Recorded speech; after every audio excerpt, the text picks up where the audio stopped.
صحیح ضرورت ہو تو عورت مرد کو ٹچ بھی کر سکتی ہے۔ وہ کیسے؟ جیسے غزوہ احد میں نبی کریم صحابیات کو لے کر گئے، اگر مرد صحابہ کو مرم پٹی تیمارداری کے لیے رکھتے تو 4-5 مجاہد یہاں بونڈ ہو جاتے، عورتوں کو لے کر گئے تو جو زخمی آتے تھے تو عورتیں ان کی مرم پٹی کیا کرتی تھی، گویا کہ فیمیل نرسز تھی وہ۔ اور پہلے زمانے گلفز تو تھا نہیں، اور لازم بات ہے اگر بلڈ نکلا ہوا ہے تو آستین تو اوپر کریں گی ورنہ آلودہ ہو جائے گی، خون سے آلودہ کرنا منع ہے، تو کلائی بھی کھل گئی۔ اور پھر جو سامنے آتا تھا وہ محرم ہو، ضروری کوئی ہے، نامحرم بھی ہوتے تھے، اور ہو سکتا ہے گھٹنے پہ چوٹ لگی ہو، ران پہ تلوار لگ گئی ہو، تو ان کو خود نبی کریم نے اجازت مرحمت فرمائی۔ تو یوں زمانے کے تقاضے کے اعتبار سے علماء غور کرتے ہیں کہاں اجازت دینی ہے کہاں نہ۔ تو عورت مرد کا بیان سن بھی سکتی ہے اور دیکھ بھی سکتی ہے۔ ایک بات ذہن میں رکھیے گا، مرد کے عورت کو دیکھنے میں اور عورت کو مرد کے دیکھنے میں شرعی لحاظ سے ایک بنیادی فرق ہے۔ مرد اگر اعوذ باللہ من الشیطان الرجیم، بسم اللہ الرحمن الرحیم، قل للمؤمنات یغضضن من ابصارهن ویحفظن فروجهن ولا يبدین زینتهن الا ما ظہر منها آمنت باللہ صدق اللہ مولانا العظیم وبلغنا رسولہ النبی الکریم الامین۔ الصلاة والسلام علیک یا سیدی یا رسول اللہ وعلی آلک واصحابک یا سیدی یا حبیب اللہ۔ عزیز سامعین و ناظرین، آپ لوگوں نے مفتی صاحب کا کلام سماعت فرمایا۔ سوال یہ ہے کہ بہت ساری ایسی باتیں جو بندہ ناچیز کے ذہن میں گردش کر رہی ہیں کہ بالآخر ان کے فتاوی کا جو رخ ہے وہ اپنے ہی اکابرین کے بتائے ہوئے اور قائم کردہ راہوں سے مختلف اور جدا کیوں ہوتا ہے؟ کیا یہ مفتی صاحب کا یہی کام ہے کہ جن کاموں پہ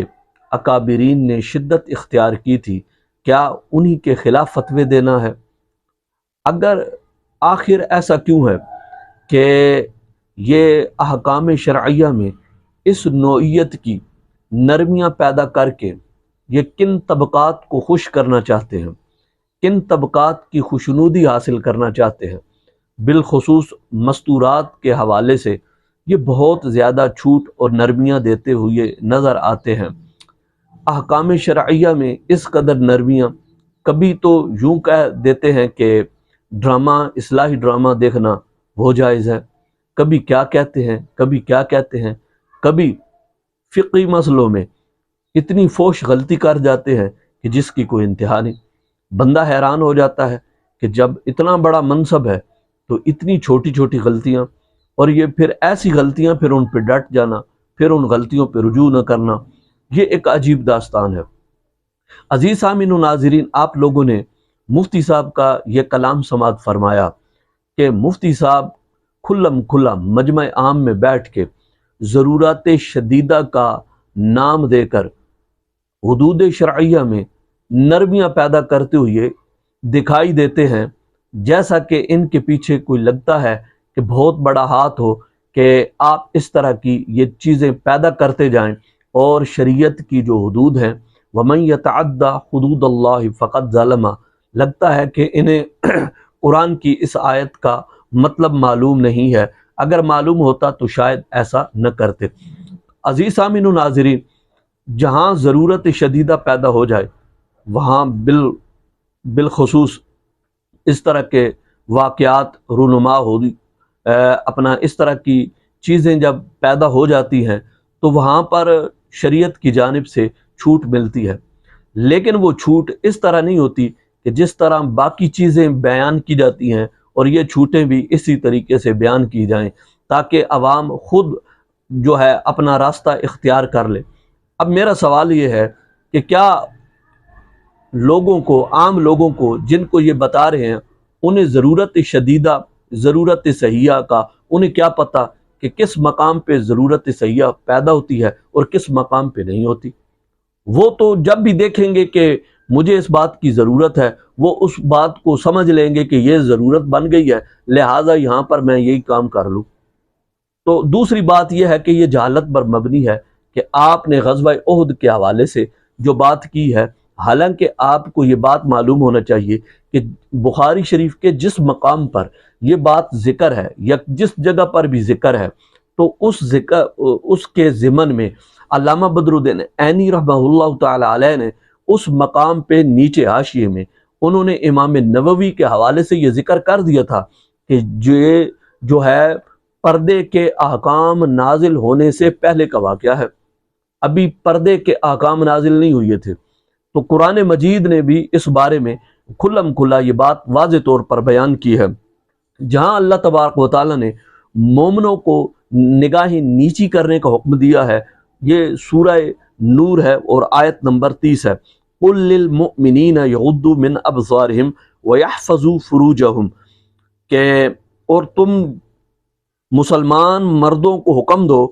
اپنی نگاہیں کچھ نیچی رکھیں، ان کو بھی حکم ہے۔ پھر اس سے اگلی آیت میں وَقُل لِّلْمُؤْمِنَاتِ يَغْضُضْنَ مِنْ أَبْصَارِهِنَّ، اور مسلمان عورتوں کو حکم دو اپنی نگاہیں کچھ نیچی رکھیں اور اپنی پارسائی کی حفاظت کریں۔ اب یہاں پر نگاہیں نیچی کرنے کا ذکر ہے اور حکم ہے، یہ مردوں کو بھی حکم ہے اور عورتوں کو بھی حکم ہے، اور دونوں کو حکم ہے کہ نگاہیں نیچی کریں۔ جہاں نگاہیں نیچی کرنے کا حکم ہے مفتی صاحب، وہاں آپ قرآن کے مقابلے میں ٹچ کرنے کا حکم کیسے دے رہے ہیں؟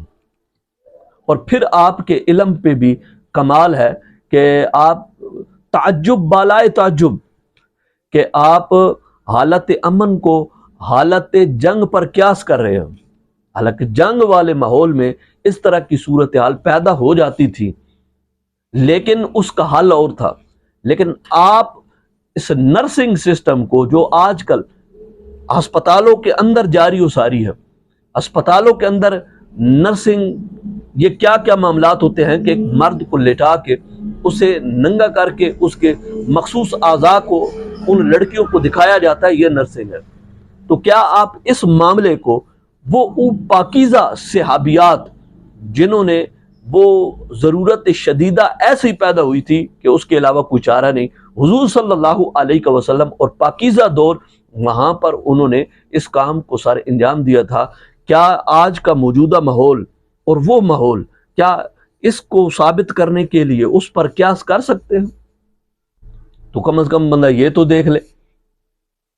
حالانکہ طبیب کے لیے بھی اجازت نہیں ہے کہ وہ عورت کے ان اعضاء کو دیکھے، جب دیکھنا بھی پڑ جائے آپ ہدایت شریف اٹھا لیں کہ وہ صرف اسی جگہ کو ظاہر کرے گا اور باقی سارے کا سارے بدن کو ڈھانپے گا، ٹھیک ہے۔ اب علاج کی یہاں پر قید موجود ہے، اور جہاں پر بھی ضرورت شدیدہ ساتھ فتنے کا خوف بھی، اگر فتنے کا خوف ہے تو پھر یہ چیز جائز ہی نہیں ہوگی، بالکل حلال بھی نہیں ہوگی۔ تو اس بنیاد پر ایک سمجھدار مفتی کو کیسے فتویٰ دینا چاہیے اور موقع اور مناسبت کے لحاظ سے کہاں بات کیسی کرنی ہے اور کہاں بات کیسی نہیں کرنی، یہ اس کو سمجھنا چاہیے۔ اور ایسا نہیں ہے کہ اس طرح کی چھوٹیں سر عام دیتا پھرے اور پھر لوگ عمل کرنا ہی چھوڑ دیں اور لوگ دوسرے راستے کی طرف نکل جائیں، بے حیائی والے کاموں کی طرف راغب ہو جائیں۔ کتنا فتنے والا دور ہے، اس طرح کی چھوٹیں ہر بات میں مباح، یہ بھی کام کر سکتے ہیں، یہ بھی کر سکتے ہیں۔